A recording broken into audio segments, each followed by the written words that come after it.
Salut, c'est Baptiste. On s'est fait une vidéo, fait une photo pour le concours photo que j'ai prévu de faire. Mais aujourd'hui il fait pas très très beau. Alors j'ai déjà une photo de prête en fait, mais j'aurais bien aimé en avoir une deuxième. Décider une fois que j'aurai les deux photos en face, mais bon, on va faire avec. Alors aujourd'hui, j'en parlais dans une dernière vidéo. Il y a un livre que j'étais en train de lire, un roman, un polar, et dans lequel elle disait que la Renaissance en France est arrivée du fait de l'arrivée du café en France, donc de la caféine. Donc les gens étaient un peu sous caféine, et il paraît que c'est comme ça que la Renaissance a émergé en France. Les gens étaient bien stimulés, quoi. Alors moi sur le café, le café ça fait longtemps que je ne bois plus. Le dernier que j'ai bu, c'était il y a peu. Je me suis offert un petit café comme ça, parce que ça faisait bien longtemps que j'en avais pas bu. Ça faisait des années que j'avais pas bu de café. Et là je me suis bu un, je sais plus pour quelle occasion, mais bon. Ah si, c'était quand j'étais au Blind Wine Mix. Il y avait des cafetières qu'on pouvait remplir, enfin on pouvait remplir à volonté de café. Et donc j'en ai profité à ce moment-là. Et moi je suis un buveur de thé en fait. je suis un amateur de thé vert. Et effectivement je trouve que... Alors dans le thé vert, la différence avec le café, c'est que le café c'est un peu un effet, on met les doigts dans la prise, c'est-à-dire que c'est un shot en fait, c'est un shot de caféine, le café. Alors que le thé vert c'est différent, déjà c'est un peu plus dilué, et surtout parallèlement au fait que dans le thé vert il y a une molécule qui est la même que celle qu'il y a dans le café, qui s'appelle dans le thé vert de la théine, parce que c'est du thé, mais c'est la même molécule. Mais dans le thé vert par contre, il y a une molécule en parallèle de la théine, qui si je ne m'abuse s'appelle de la théanine, mais il faudrait que je vérifie.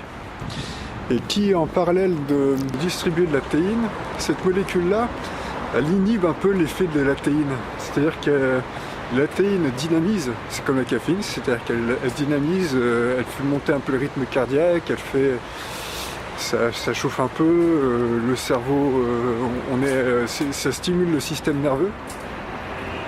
Alors que l'autre molécule, en parallèle, qui est dans le thé vert, elle inhibe un peu, elle calme un peu ça. Et en plus, avec les tanins qu'il y a dans le thé vert, la théine qui est distribuée plus lentement. Ce qui fait que le thé vert a un effet qui est à la fois dynamisant, mais aussi à la fois relaxant. À la différence du café, qui lui booste, mais c'est un effet d'eau dans la prise, c'est-à-dire qu'on est stimulé comme ça d'un coup. Et c'est pour ça que le café a un effet énervant en fait. Si on boit trop de café, il va y avoir des palpitations cardiaques, et ça stimule vraiment. Alors que le thé c'est plus progressif, c'est plus doux, et avec cette seconde molécule présente, ça inhibe un peu ça contrebalance l'effet énervant de la caféine présente dans le thé. Et effectivement, moi je trouve que c'est un bon stimulant, parce que ça éveille l'esprit en fait.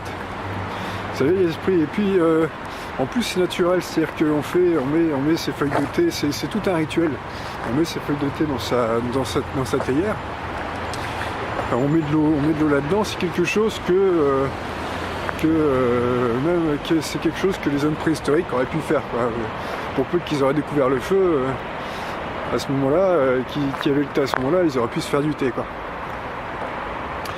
Et je trouve que ça apporte une sorte de sérénité. C'est-à-dire que c'est un étage d'évolution qui est supérieur au simple fait de, par exemple, c'est assez complexe néanmoins. C'est-à-dire que ça demande un certain savoir-faire de faire du thé. Et ça demande pas non plus, c'est pas bien compliqué, quoi, mais ça demande une certaine maîtrise, on va dire ça comme ça, qui est supérieure qui est supérieure à une compétence basique, marcher, manger. Faire du thé, ça demande c'est une petite construction intellectuelle, mais qui est simple. Et ça apporte, je trouve, ça zen en fait. Et je trouve ça intéressant le thé vert. Parce qu'en plus, ça se fait sur un rythme qui est assez lent. Et là, j'écoutais une émission, podcast sur De Grand Bien vous fasse, hein, sur France Inter, ça c'est tous les matins. Et il y avait un dernier podcast, il parlait du hygge. Alors ça se prononce hygge, mais ça s'écrit pas hygge, je sais plus comment ça s'écrit, c'est le mode de vie à la danoise. Et les Danois, ça s'apparente un peu à ce qu'on appellerait du cocooning, c'est-à-dire que les Danois, eux, c'est un petit pays, ils parlaient de ça, ils disaient. Eux, ils sont un petit pays, donc ils n'ont pas des grandes prétentions. Ils cherchent pas à s'étaler les uns les autres. Ils cherchent pas même étaler les possessions matérielles. C'est un peu mal vu chez eux. C'est pas très très bien vu. Et eux, ce qui compte, c'est plutôt la qualité du moment, la qualité de relation. Et ça, c'est un thème qu'on retrouve tout le temps. De toute façon, à chaque fois qu'on s'intéresse à la thématique du bonheur, ou les trucs dans ce genre-là, à chaque fois, ce qui ressort, c'est ce qui rend les gens heureux, c'est pas ce qu'ils possèdent, mais c'est la qualité des relations qu'ils ont les uns avec les autres, que si ça se passe bien, etc. Et c'est vrai, hein, moi je m'en aperçois, moi j'ai pas mal simplifié ma vie, j'ai lâché tous les trucs pas mal de choses qui m'embêtaient, même au niveau des objets, des trucs qui ne servaient à rien, qui m'encombraient. Et ce qui fait que quand on se relâche tout ça, on s'aperçoit effectivement qu'on a une meilleure qualité de vie. Et donc le hygge, c'est ça, c'est le fait de se mettre au coin du feu alors qu'il pleut dehors, et puis on se fait un petit thé, puis on se met dans son siège, puis on lit un bon bouquin. Voilà, des choses simples en fait. Et c'est pour ça que j'aime bien ça moi. Et je trouve qu'il y a un vrai plaisir, c'est des fois un des plus grands plaisirs de la journée, quelquefois, pour moi, ça peut être ça, c'est juste des fois c'est le fait de se faire son thé le matin, alors on vient à peine de se réveiller, et puis on voit avec la lumière du jour, etc. C'est rien que des trucs comme ça. Et je sais que c'est un super plaisir, enfin pour ma part, de juste de prendre un livre, de se mettre à côté de son chauffage quand il fait un temps, quand il fait froid, et puis de se mettre avec un thé à côté. Et honnêtement, on pourrait me dire oui, regarde, on va aller s'acheter un super ordinateur, tu vas voir, ça va être génial. Honnêtement, je ne changerais pas le moment de boire le thé en train de me livrer un livre à la cool, au chaud, etc. Après être sorti par exemple et puis profiter de la journée, je ne changerais pas ça par exemple contre le fait d'aller acheter un super ordinateur ou des trucs dans ce genre-là. Et je trouve que le thé, c'est dans le fait que ce soit simple, dans sa simplicité. Alors les effets santé du thé, c'est particulièrement avec le thé vert, un thé noir, tout ça, ça apporte pas beaucoup d'antioxydants, etc. C'est pas la même chose. Le thé noir, on est plus proche du café au niveau de l'effet. Mais c'est le thé vert en fait. Et le fait de se faire son thé vert, son truc, c'est des choses qui sont simples en fait. Et c'est ça qui apporte le meilleur de. Là, ça ferait un bon cliché pour la nature dans la ville, tout ça, là, pour le thème photo, mais ça manque de gens, puis il fait un sale temps, quoi.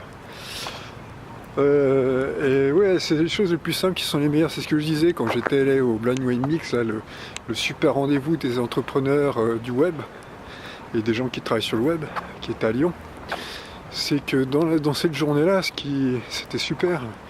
Mais un des moments que je retiens le plus, c'est quand j'y étais allé le matin à pied, profiter à la fraîche en buvant un thé que j'avais acheté au Columbus Café de la Fnac, là, et que je me baladais avec ça, et puis que j'étais content, quoi, que c'était chaud, il y avait le thé chaud, hop, je marchais, j'étais à l'air libre. Et c'est ça qui est, franchement, c'est dans les choses les plus simples et les plus naturelles qu'on trouve le plus de bonheur, en fait. Et ça régénère un peu, c'est ça qui est intéressant. Et le thé, pour en venir à ça, je trouve que ça s'inscrit bien là-dedans. Et puis aussi, le thé aussi, il y a une notion aussi un peu c'est une notion de partage, un peu, on fait du thé, etc. C'est ça qui est intéressant. Et puis c'est par le fait que ça éveille l'esprit aussi. Ça On comprend que les gens qui, par exemple, qui boivent beaucoup de thé, là, par exemple que ce soit les bouddhistes ou les Chinois ou les Japonais, ils ont des notions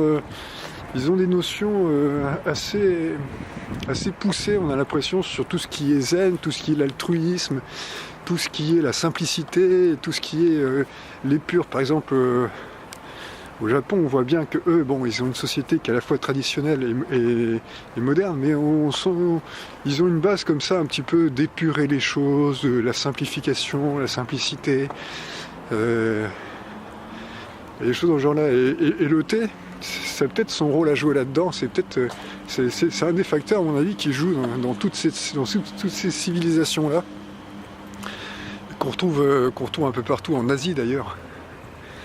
Moi, j'y suis encore jamais allé en Asie, mais quand on regarde et qu'on écoute un peu tout ce qui se fait là-bas, on voit bien qu'il y a tout quelque chose et que ça fait partie d'un tout. Et on voit bien que le thé a un rôle à jouer là-dedans apparemment. Parce que les gens ils boivent le thé ensemble, et donc s'ils partagent des choses ensemble, etc. Et que la boisson en elle-même éveille l'esprit et qu'elle est plus dynamisante, on a l'esprit plus clair. Et donc ça éveille de l'altruisme peut-être, ou ce genre de choses.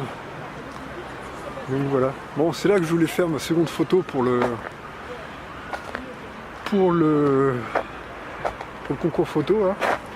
Si vous voulez participer à ce concours photo là, c'est Direct Matin qui vous le fait.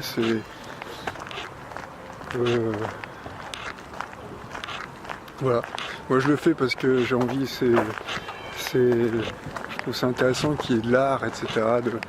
Et puis comme ça, ça permet de voir, ça permet de participer à un truc artistique, et puis peut-être que ça va aboutir. Et en tout cas, on verra si mes photos sont appréciées ou pas. Donc, si vous voulez participer, si vous voulez, je vais vous mettre le lien dans la description. Comme ça, bah écoutez, vous me ferez concurrence, et puis ça sera cloné de fou, puis on rire. Voilà, bah, si vous avez aimé cette vidéo, bah, n'hésitez pas à me le faire savoir, laissez-moi un pouce si ça vous a plu, abonnez-vous, allez voir sur Facebook si vous voulez. Et puis, bah, je vous retrouve, si vous voulez que je parle de quelque chose dans les vidéos, n'hésitez pas à me le faire savoir. Si vous avez un sujet duquel vous aimeriez, je sais pas, avoir un avis, n'hésitez pas. Et bah, je vous souhaite une bonne journée, merci d'avoir suivi, à bientôt, salut!